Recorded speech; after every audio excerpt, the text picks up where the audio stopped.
Diceritakan sejak manusia hidup secara sederhana, yaitu belum mengenakan pakaian dan tempat tinggalnya pun masih berpindah-pindah. Pada waktu itu mereka mempunyai keyakinan bahwa ada kekuatan besar di luar kekuatan manusia. Jadi kekuatan besar di luar dirinya itulah yang menguasai segalanya. Mungkin bagi kepercayaan mereka pada zaman dulu, yaitu kalau dapat membujuk dan menyanjungnya, mereka yakin kekuatan besar itu akan baik pula kepadanya.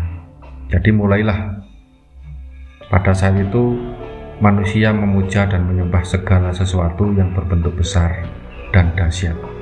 Misalnya seperti menyembah kayu, batu, air terjun, lubuk, bulan, matahari, hewan, gunung, sungai, dan samudra. Kepercayaan yang menyembah kekuatan yang dahsyat itu dinamakan juga dengan dinamisme.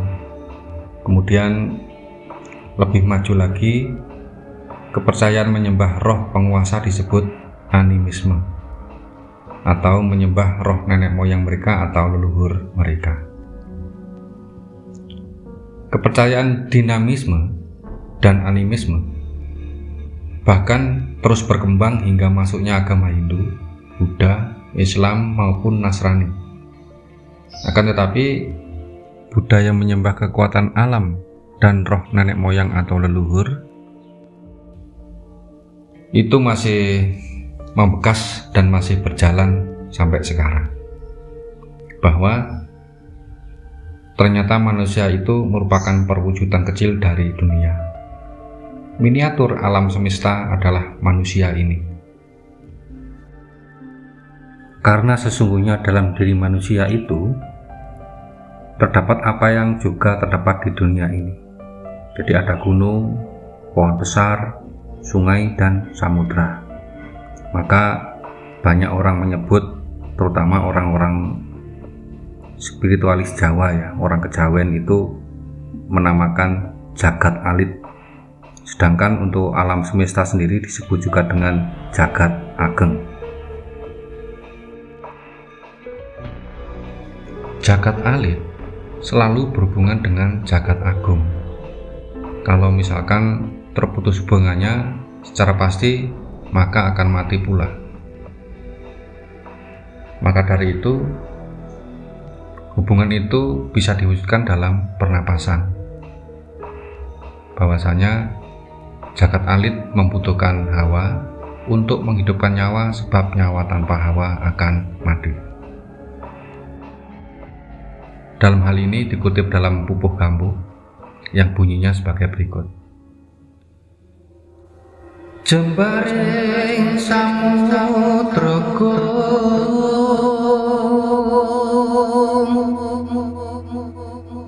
tanpa tepi anglangut kadalu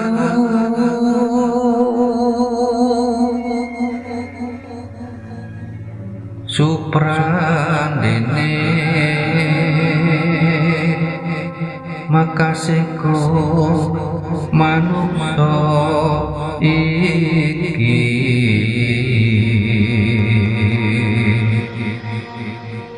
alas jurang kali gunung ning rokoni rawus katon.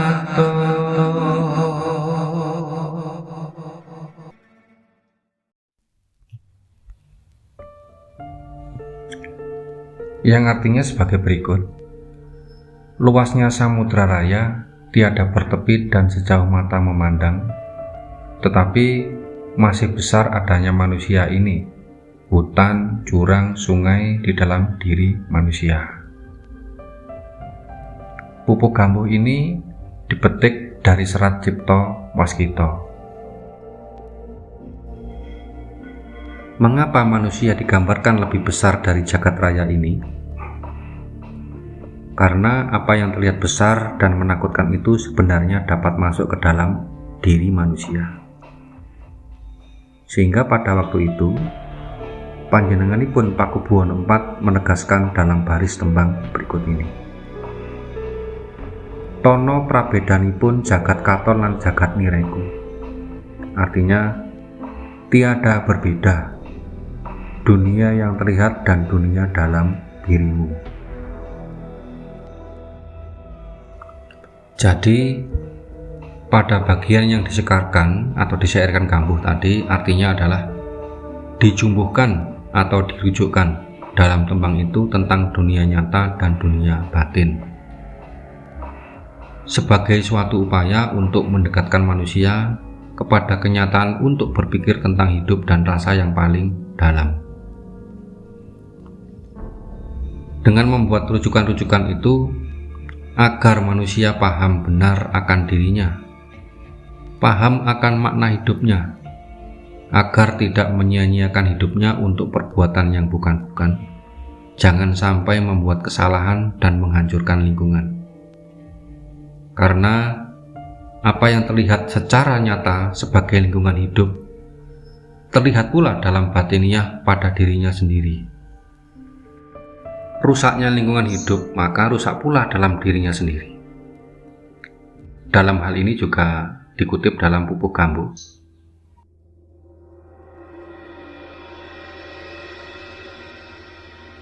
Yen sira turung suruh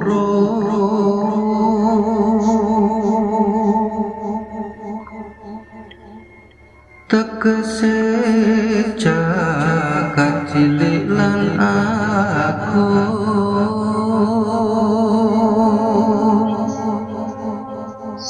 jagat cilik jenenge manungsa iki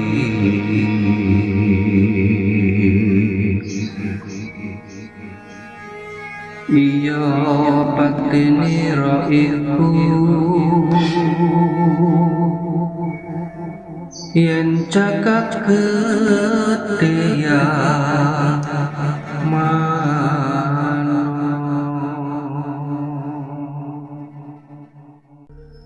yang artinya sebagai berikut. Bila kau belum mengetahui arti jagat alit dan jagat ageng, jagat alit itu namanya manusia ini adalah batinmu, dan jagat ageng adalah yang manon. Dikutip pula atau dikutip juga dari serat Cipto Waskito. Dalam baris tembang yang berbentuk Kambuh ini terlihat jelas dan lebih tegas diutarakan tentang arti jagat alit dan jagat agung. Maka jelas pula lah langkah-langkah yang harus kita bawa untuk menelusuri samudera kehidupan ini. Apa yang harus kita lakukan untuk mencapai Cipto Waskito, yang artinya kewaspadaan batin dapat mengetahui apapun salah, karam dan batal, serta mengetahui arti hukum dalam kehidupan dan sebagainya. Setelah kita siap mendalami ilmu mistik terapan, maka kesadaran pribadi telah tergugah sampai memahami arti jagat alit dan jagat agung. Maka terasalah sesuatu yang bergejolak dalam batin kita, suatu keharusan yang mendalam di dalam hati, sehingga tergeraklah getaran-getaran rasa dari segala penjuru yang menggetarkan iman kita. Tiada rasa maka berlinanglah air mata haru.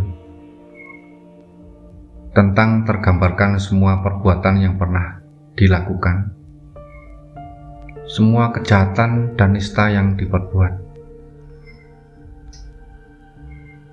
Mengapa dahulu aku tidak mengetahuinya kalau kebaikan ada dalam diriku ini?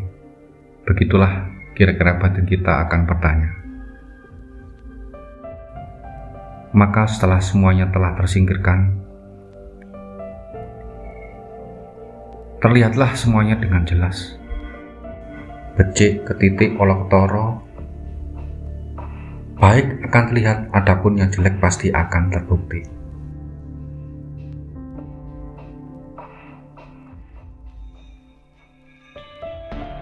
Demikian secuil wedaran kawruh tentang jagat cilik dan jagat gede. Semoga bermanfaat, semoga menambah wawasan, khususnya bagi sedulur-sedulurku di komunitas Tepung Runtung. Saya akhiri. Wassalamualaikum warahmatullahi wabarakatuh. Salam Rahayu.